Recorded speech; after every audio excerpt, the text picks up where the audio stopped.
Finally Roman Reigns তার ক্যারিয়ারে Seth রলিন্সকে হারাতে না পারার যে অপ্রাপ্তি, সেথকে হারিয়ে সেটা পূরণ করে ফেললো। ম্যাচ শেষ হয়ে যাওয়ার পরে রোমান এবং সেথ দুই ভাই একও হয়ে গেল। এদিকে আবার কেভিন ওয়েন্সের রিটার্নও হয়ে গেল। আর কি চাই, ডিন অ্যামব্রোসের রিটার্ন। যাই হোক, আসসালামু আলাইকুম রেসলিং লাভার্স, কি অবস্থা সবার?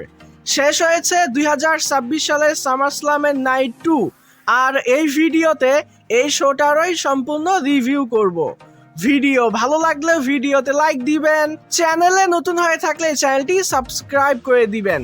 ওয়েল, সামারস্ল্যামের নাইট 2 এর প্রথম ম্যাচ হিসেবে সামি জেইন এবং ফিন ব্যালারের মধ্যে আনডিসপিউটেড চ্যাম্পিয়নশিপের নাম্বার 1 কন্টেন্ডার ম্যাচ হবার কথা থাকলেও এটা কিন্তু সিঙ্গেল ম্যাচ হয় না।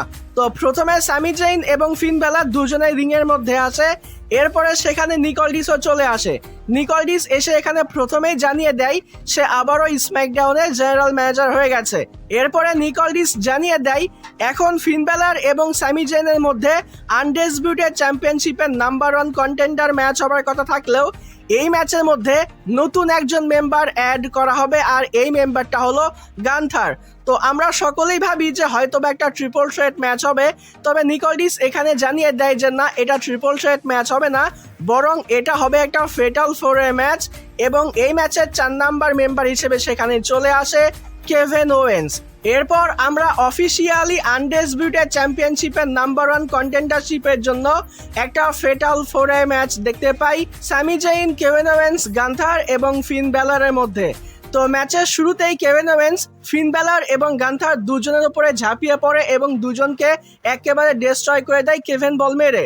এরপরে সামি জেইন এবং কেভিন ওয়েন্স দুজনে রিংয়ের মধ্যে দাঁড়িয়ে পড়ে, একে অপরকে হাক করে, দেন দুজনে আবার ফাইট করা শুরু করে দেয়। এবং এই ম্যাচের শুরুতেই আমরা কেভিন ওয়েন্সের কাছ থেকে একটা আউটসাইড সোয়ান্টন দেখতে পাই, যেটা কিন্তু টপ রপের ওপর থেকে ছিল। এরপর আমরা গান্থার এবং সামি জেনের মধ্যেও ফাইট দেখতে পাই।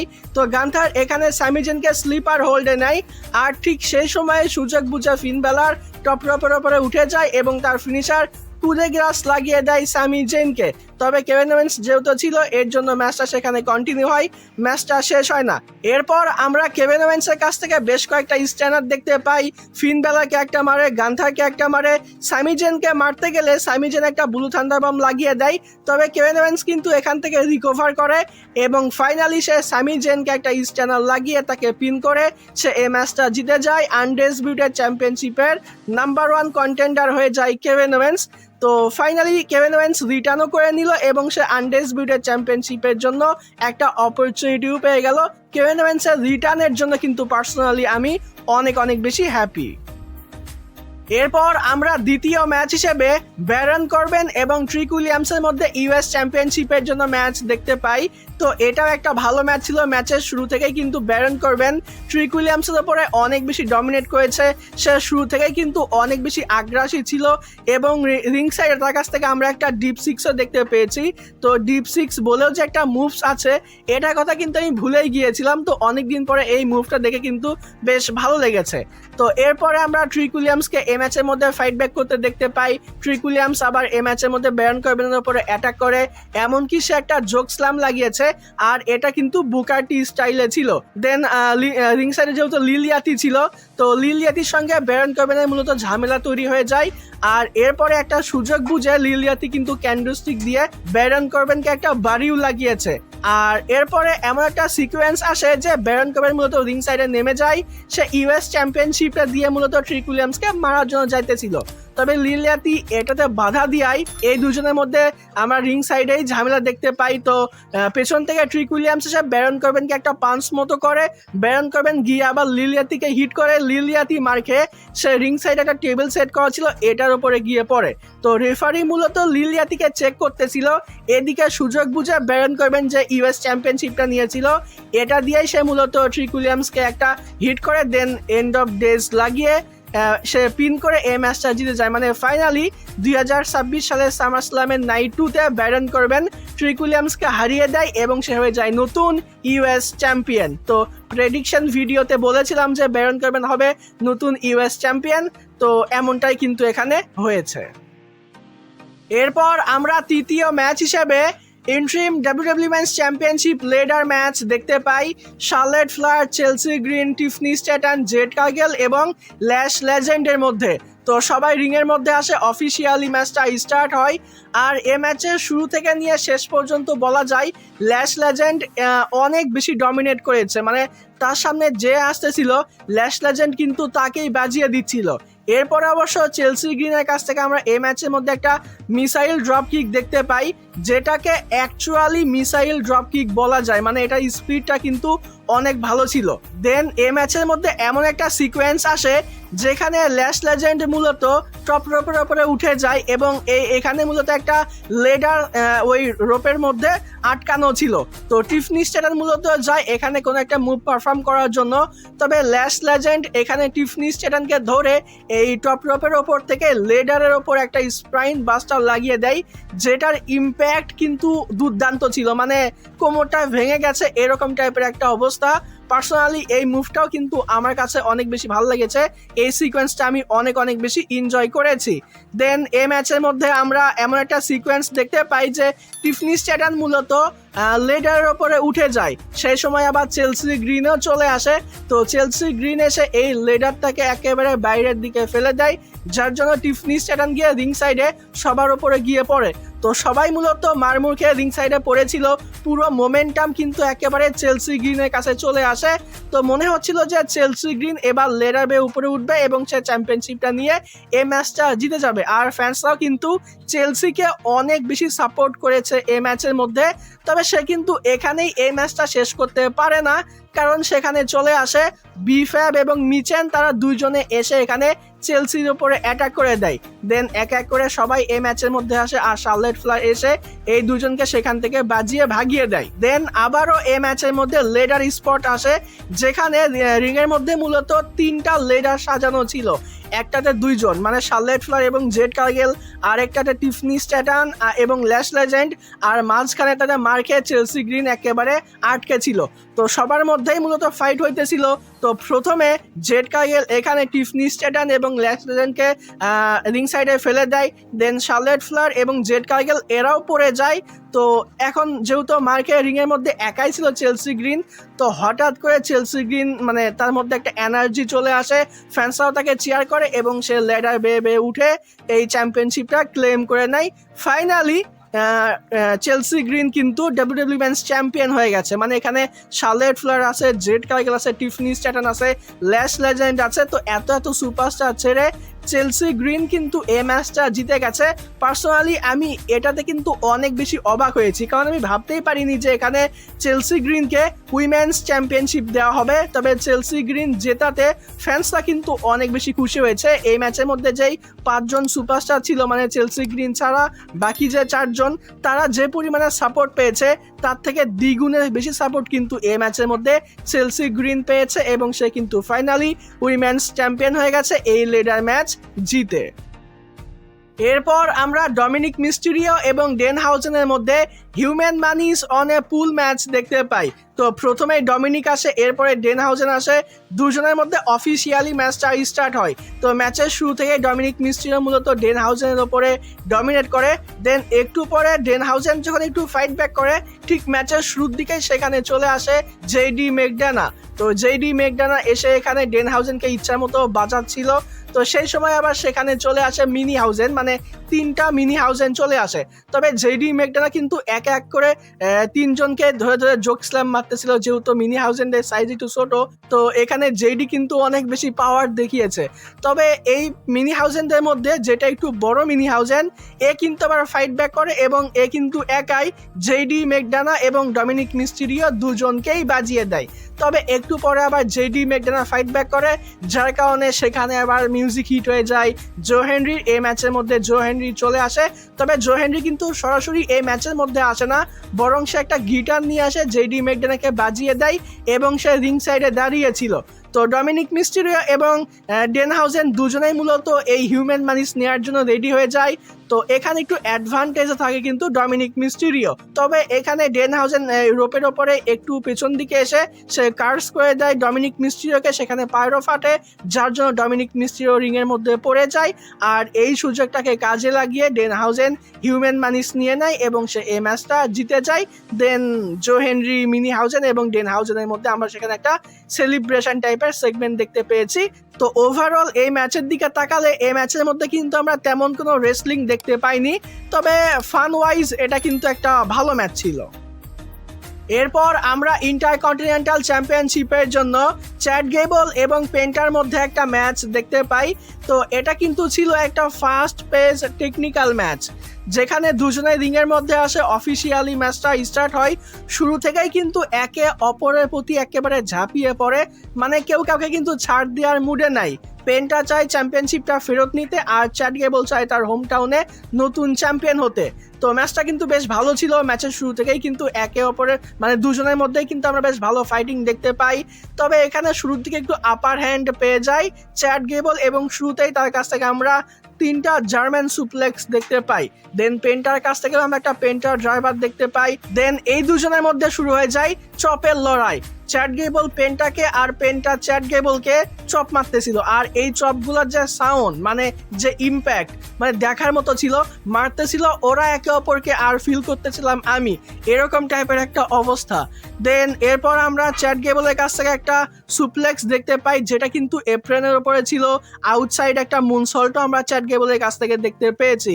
দেন এরপরে সে একটা ফ্লাইং হেডবাট মারে। তবে এরপরেও কিন্তু ম্যাচটা কন্টিনিউ হয়। তো পেন্টা এখানে একটু ফাইট ব্যাক করে এবং তাদের কাছ থেকে আমরা একটা মেক্সিকান ডেস্ট্রয়ার দেখতে পাই, যেটা কিন্তু এপ্রেনের উপরেই ছিল। তো এটা কিন্তু ডেঞ্জারাস একটা মুভ, আর এপ্রেনের ওপরে এটা পারফর্ম করা এটা কিন্তু মোটেও সহজ কথা নয়। তবে শেষের দিকে চ্যাড গেবল মোমেন্টাম নিয়ে নেয় এবং সে অ্যাঙ্গেল লক করে মূলত পেন্টাকে এই ম্যাচের মধ্যে হারিয়ে দিয়েছে। ফাইনালি চ্যাড গেবল হয়ে যায় নতুন ইন্টারকন্টিনেন্টাল চ্যাম্পিয়ন। এই ম্যাচটা শেষ হয়ে যাওয়ার পরে দুজনের মধ্যে আমরা মিউচুয়াল রেসপেক্টও দেখতে পেয়েছি। চ্যাড গেবলের ফ্যামিলিও রিংয়ের মধ্যে চলে আসে, তার বউ বাচ্চা আর আই থিঙ্ক মা বাবা হবে। তো এখানে একটা বেশ সুইট একটা মোমেন্ট কিন্তু কোম্পানি আমাদেরকে উপহার দিয়েছে। তো যে বিষয়টা পার্সোনালি আমার কাছে বেশ ভালো লেগেছে। এরপর আসে নাইট 2 এর মেইন ইভেন্ট, যেখানে আমরা সেথ রলিন্স এবং রোমান রেইন্সের মধ্যে ওয়ার্ল্ড হেভিওয়েট চ্যাম্পিয়নশিপের জন্য ম্যাচ দেখতে পাই। তো প্রথমেই এন্ট্রি মারে সেথ রলিন্স, তবে প্রথমে কিন্তু সেখানে শিল্ডের মিউজিক বাজানো হয়েছে। শিল্ডের একটা স্মৃতি কিন্তু এখানে মনে করিয়ে দেওয়া হয়। আর নর্মালি রোমান রেইন্স এবং সেথ রলিন্সের মধ্যে ম্যাচ হলে সেথ রলিন্স কিন্তু এরকমের কাজগুলো করেই থাকে। দেন এরপরে মিউজিক হিট হয়ে যায় ট্রাইবাল চিফ OTC1 রোমান রেইন্সও কিন্তু ধামাকা একটা এন্ট্রি নিয়ে নেয়। তো দুজনের মধ্যে কিন্তু বেশ ভালো একটা লড়াই রিংয়ের মধ্যে হয়েছে এবং ফ্যান্সদের মধ্যে হয়েছে। ফ্যান্সরা সেথ রলিন্স এবং রোমান রেইন্স দুজনকেই কিন্তু মারাত্মক রকমের সাপোর্ট এই ম্যাচের মধ্যে দেখিয়েছে। মানে দুজনেই কোম্পানির সেরা সুপারস্টার, দুজনেই মূলত মানে দুজনকে সবাই পছন্দ করে, তাই সাপোর্টও কিন্তু এই ম্যাচের মধ্যে দুইজনই পেয়েছে। তাই এই ম্যাচটাকে কিন্তু আরও অনেক বেশি এন্টারটেইনিং মনে হয়েছে। আর এটা কিন্তু একটা ইমোশনাল টাইপ ম্যাচও ছিল। শুরুতেই জানতে চাই এই ম্যাচের এন্ডিং যেমনটা ছিল, এন্ডিং দেখে কারা কারা ইমোশনাল হয়েছিলেন, কান্না করেছিলেন, অবশ্যই কিন্তু এই ভিডিওতে কমেন্টে জানিয়ে দিবেন। আমি ওইরকমভাবে কান্না করিনি, তবে আমার চোখে কিন্তু পানি চলে এসেছিল সেথ রলিন্স এবং রোমান রেইন্সের মধ্যকার এই ম্যাচের এন্ডিং দেখে। তো যাই হোক, এবার কথা বলি এই ম্যাচের ব্যাপারে। তো এই ম্যাচের শুরুতেই মূলত সেথ রলিন্স রিং সাইডে রোমান রেইন্সের স্টাইলে ব্যারিকেডের উপর একটা স্পিয়ার মারার জন্য যায়। তবে রোমান রেইন্স কিন্তু এখানে সেথ রলিন্সকে ধরে ফেলে এবং টেবিলের ওপরে একটা শিল্ড বম লাগিয়ে দেয়। দেন এরপরে দ্বিতীয় টেবিলটা সে ক্লিয়ার করে, সে দ্বিতীয়বারের মতো আরও একটা পাওয়ার বমের জন্য যায়। তবে এবার সেথ রলিন্স কাউন্টার করে দ্বিতীয় পাওয়ার বমটা কিন্তু সেথ রলিন্স অ্যানাউন্সার টেবিলের উপরে লাগিয়েছিল। দেন দুজনেই রিংয়ের মধ্যে আসে। সেথ রলিন্সের কাছ থেকে আমরা একটা পেডিগ্রি দেখতে পাই, রোমান রেইন্সের কাছ থেকে সুপারম্যান পাঞ্চ দেখতে পাই। রোমান রেইন্স ফাইট ব্যাক করে, রোমান রেইন্স এরপরে সে একটা স্পিয়ারের জন্য যায়।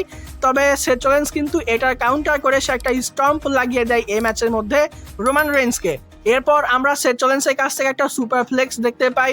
দেন সে ব্রোকেন অ্যারোর জন্য যায়, তবে এটার কাউন্টার করে রোমান রেইন্স কিন্তু গিল্টি লকে নিয়ে নেয় সেথ রলিন্সকে। দেন একটা স্পিয়ারও কিন্তু এখানে আমরা রোমান রেইন্সের কাছ থেকে দেখতে পেয়েছি। এরপর রোমান রেইন্স দ্বিতীয়বারের জন্য যখন স্পিয়ারের জন্য যায়, এটার কাউন্টার করে সেথ রলিন্স উল্টো এখানে রোমান রেইন্সকে স্পিয়ার লাগিয়ে দিয়েছে, যেই বিষয়টা পার্সোনালি আমার কাছে বেশ ভালো লেগেছে। দেন সেথ রলিন্সের কাছ থেকে আমরা বাকল বাম দেখতে পাই। এরপরে সে যখন স্টম্পের জন্য যায়, সেই সময় সে রোমান রেইন্স কিন্তু কাউন্টার করে সেথ রলিন্সের মুভ, সেথ রলিন্সকে একটা বাকল বাম লাগিয়ে দেয়। এবার সেথ রলিন্সকে রোমান রেইন্স একটা স্টম্প লাগিয়েছে। ভাবা যায় রোমান রেইন্স সেথ রলিন্সকে স্টম্প লাগিয়েছে। তো এটাও কিন্তু এই ম্যাচের মধ্যে দেখানো হয়েছে। এই মোমেন্টটাও কিন্তু বলা যায় যে স্পেশাল একটা মোমেন্ট ছিল এই ম্যাচের মধ্যে। দেন এরপরে আসে এই ম্যাচের মধ্যে শিল্ড মোমেন্ট, যেখানে সেথ রলিন্স কিন্তু ডিন অ্যামব্রোস স্টাইলে রোমান রেইন্সকে ক্লোজ লাইন মেরেছে। আর এখানে ডিন অ্যামব্রোসের নামটাও কিন্তু কমেন্ট্রি টেবিলে মেনশন করা হয়েছে। তো হতে পারে যে আমরা আগামী বছর কিছু একটা টুইস্ট দেখতে পেতে পারি। তো এখানে কিন্তু শিল্ডের মোমেন্ট শেষ হয়নি, বরং রোমান রেইন্স কিন্তু এখানে ডিন অ্যামব্রোসের মতো করে সেথ রলিন্সকে একটা ডিডি লাগিয়েছে। ভাই কি আর বলবো, এই ম্যাচটা অ্যাবসুলুট একটা সিনেমা ছিল, মানে সিনেমাকেও হার মানাবে এই ম্যাচটা। আমি তো ভাই পার্সোনালি এই ম্যাচটাকে অনেক অনেক বেশি এনজয় করেছি। দেন রোমান রেইন্স এরপরে স্পিয়ারের জন্য যায়, তবে এই স্পিয়ারটা গিয়ে কিন্তু রেফারিকে লাগে। তো এই যে রেফারি স্পিয়ার খেয়ে রিং সাইডে পড়ে থাকলো, অনেকটা পরে কিন্তু সে এই ম্যাচের মধ্যে আসে। সেথ রলিন্স রোমান রেইন্সকে স্টম্প লাগায়, সেথ রলিন্স স্টিল চিয়ার নিয়ে আসে রোমান রেইন্সকে মারার জন্য ওই শিল্ডের ব্রেক আপ স্টাইলে। তবে রোমান রেইন্স কিন্তু ফাইট ব্যাক করে এবং রোমান রেইন্স কিন্তু সেথ রলিন্সের উপরে অ্যাটাক করে দেয়। সে চিয়ারটা হাতে নেয়, তবে এই চিয়ার দিয়ে সে কিন্তু আর সেথ রলিন্সকে মারে না, বরং রোমান রেইন্স এই বিষয়টা এখানে পরিষ্কার করে জানিয়ে দেয় যে ভাই তোকে আমি ক্লিয়ারলি হারাবো, কোনো 2 নাম্বারই এই ম্যাচের মধ্যে আমি করব না। এবং রোমান রেইন্স কিন্তু এক্স্যাক্টলি এটাই করেছে, সে কিন্তু সেই চেয়ারটা ফেলে দিয়েছে। চেয়ার দিয়ে কিন্তু সে আর সেথ রলিন্সকে এই ম্যাচের মধ্যে মারেনি। দেন এরপর রোমান রেইন্সের কাছ থেকে আমরা এই ম্যাচের মধ্যে সুপারম্যান পাঞ্চ দেখতে পাই। সেথ রলিন্সের কাছ থেকে এই ম্যাচের মধ্যে আরও একটা পেডিগ্রিও আমরা দেখতে পেয়েছি। একটা স্টম্প লাগায় রোমান রেইন্স, আবার কাউন্টার করে সে একটা স্পিয়ার লাগায়, এরপরে সে দ্বিতীয় নাম্বার স্পিয়ার লাগায়, তারপরে রোমান রেইন্স তৃতীয় স্পিয়ার মারে। আর এই সময় যে রেফারি রিংয়ের মধ্যে আসে, ওই যে রোমানের কাছে স্পিয়ারে খাওয়ার পরে রেফারি যে গিয়েছিল, ঠিক ম্যাচের শেষে কিন্তু রেফারি আবার ম্যাচের মধ্যে আসে, পিন করে 1 2 3 ফাইনালি কিন্তু রোমান রেইন্স সেথ রলিন্সকে এই ম্যাচের মধ্যে হারায়। তো রোমান রেইন্সের ক্যারিয়ারে কিন্তু এই যে অপ্রাপ্তি ছিল সেথ রলিন্সকে হারাতে না পারার, এটা কিন্তু আজকে কমপ্লিট হয়ে যায়। তো সেথ রলিন্স তো ম্যাচটা হেরে সে রিংয়ের কর্নারে বসে পড়ে, রোমান রেইন্সও কিন্তু আবার সেথ রলিন্সের মতো করে রিংয়ের কর্নারে বসে পড়ে, সে ইমোশনাল হয়ে যায়। দেন রোমান রেইন্স কিন্তু প্রথম এই ম্যাচের মধ্যে শিল্ডের মতো করে হাত মিলানোর জন্য হাতটা আগিয়ে দেয়, আর সেথ রলিন্সও কিন্তু এটা করেছে। আর মাস্কটাও কিন্তু রিংয়ের মধ্যে ছিল, রোমান রেইন্স এই মাস্কটাও হাতে নিয়ে সেরে বিষয়টা, মানে মাস্কটা দেখেছে শিল্ডের যে মাস্কটা। তো এই যে এত এত মোমেন্ট, এই মোমেন্টগুলো কিন্তু ভাই পার্সোনালি আমাকে অনেক বেশি ইমোশনাল করে দিয়েছে। আমার কথা আটকে যাচ্ছে, মানে বলতে গেলে আমার কান্না চলে আসতেছে। আমি বিষয়টা এক্সপ্লেন করতে পারবো না যে ভাই এখানে অ্যাকচুয়ালি হয়েছেটা কি, যারা এই ম্যাচটা দেখেছেন তারা বুঝতে পারবেন। তো সব কিছুই হলো এখানে। কমেন্ট্রি টেবিল থেকে মাইকেল কোল বলল যে শিল্ডের চ্যাপ্টার শেষ, রোমান রেইন্স এবং সেথ রলিন্সের গল্প শেষ, বইটা ক্লোজ হয়ে গেছে। তবে শিল্ডের চ্যাপ্টার বা এই বইটা কি ক্লোজ করা এত ইজি? ডিন অ্যামব্রোসকে ছাড়া কি এই বইটা ক্লোজ হবে, এই চ্যাপ্টার কি শেষ হবে? আমার তো মনে হয় না। তো যাই হোক ডিয়ার অডিয়েন্স, আর কিছু বলতে চাই না, এই ভিডিওটা এই পর্যন্তই ছিল। ভিডিও ভালো লাগলে ভিডিওতে লাইক দিবেন, চ্যানেলে নতুন হয়ে থাকলে চ্যানেলটি সাবস্ক্রাইব করে দিবেন। আজকের মতো এখানেই বিদায় নিচ্ছি। যাবার আগে একটি কথাই বলতে চাই, যদি রেসলিং ভালোবাসো তাহলে আমরা সবাই এক টিম।